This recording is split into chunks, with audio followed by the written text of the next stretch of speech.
Закон за млади, што убаво звучи тоа, кога има посебен закон, односно правна рамка која што би ги регулирала сите прашања што се поврзани со младите, меѓутоа повеќе на оваа тема од претеничката, актуелната се уште нели претеничка Ивана Туфеџик. Добре дојде во утрениски брифинг. Добро утро, ви благодарам на поканата. Кој што е своевиден и предлагач на овој закон. Собранието неодамна го изгласа законот за млади, има неколку подстапки, меѓутоа во практика како би требало да функционира, како е замислено да функционира овој закон? Најпрвин, ова е прв ваков закон што се носи во нашата земја, бидејќи немаше претходно никаква законска рамка. И мислам дека е важно да го кажам процесот во кој што се носеше законот за да преминам на практичниот дел на законот. Беше подготвуван неколку години. Беше подготвуван 2 години законот од работна група која беше формирана на иницијатива на Клубот за младински прашања како неформално тело во собранието, во кое членуваат пратеници од сите политички партии. Ги повикавме партиските подмладоци, младинските организации, представниците на владата за да изработиме еден ваков текст.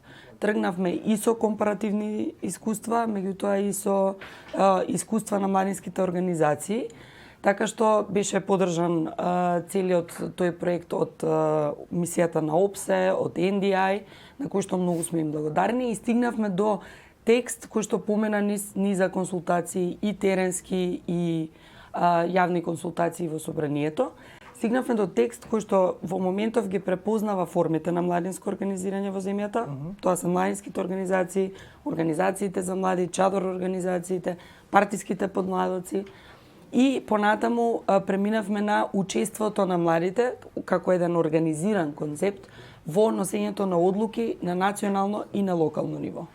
Тоа значи дека младински представници ќе седнат на иста маса со представници од институциите, пред се владените институции, и ќе разговараат, например, за стратегија за спречување на одлив на мозоци. Тие 9 младински представници ќе бидат избрани од Национално собрание на млади, во кое ќе членуваат сите форми на младинско организирање, со цел да ги изберат своите представници, да им постават приоритети и така натаму. Таму ќе дискутираат и за буџет, и за националната стратегија за млади, која во овој документ е на 5 години, за разлика од постоечката која е на 10, акцијските планови. Оно што е најважно во целиот закон е се финансиите, бидејќи може да направите одличен закон, меѓутоа ако нема предвидено буџетски средства за тоа ќе биде потешко. Во законот предвидува најмалку 0,3% од републичкиот буџет и 0,1% од општинскиот буџет, бидејќи општините исто така имаат обврски од законот. Сега во моментот успеавме за почетното спроведување на законот во буџетот на Агенцијата за млади и спорт да обезбедиме 8 милиони денари, кои што треба да им бидат доволно за да почне да се спроведува законот. Меѓутоа натаму ќе треба државата што повеќе средства да одвојува за овој закон. Иако идејата е благородна, она што може да се забележи од самиот закон е дека ќе има своевиден сервисер, односно еден главен на локално ниво, каде што младите ќе може да се обраќаат.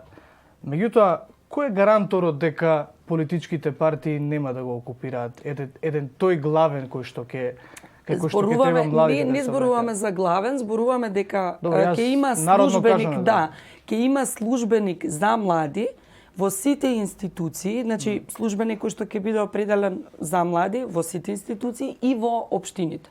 Што е неговата? Значи неговите информации треба да бидат јавно објавени, за да младите знаат каде да се обратат. Неговата работа е покрај тоа да информира и да следи младински политики, нели, како се одвиваат, дали се имплементира законот, како се имплементира законот, например, не знам, за пилот програма за сексуално соопфатно образование која е под Министерство за здравство.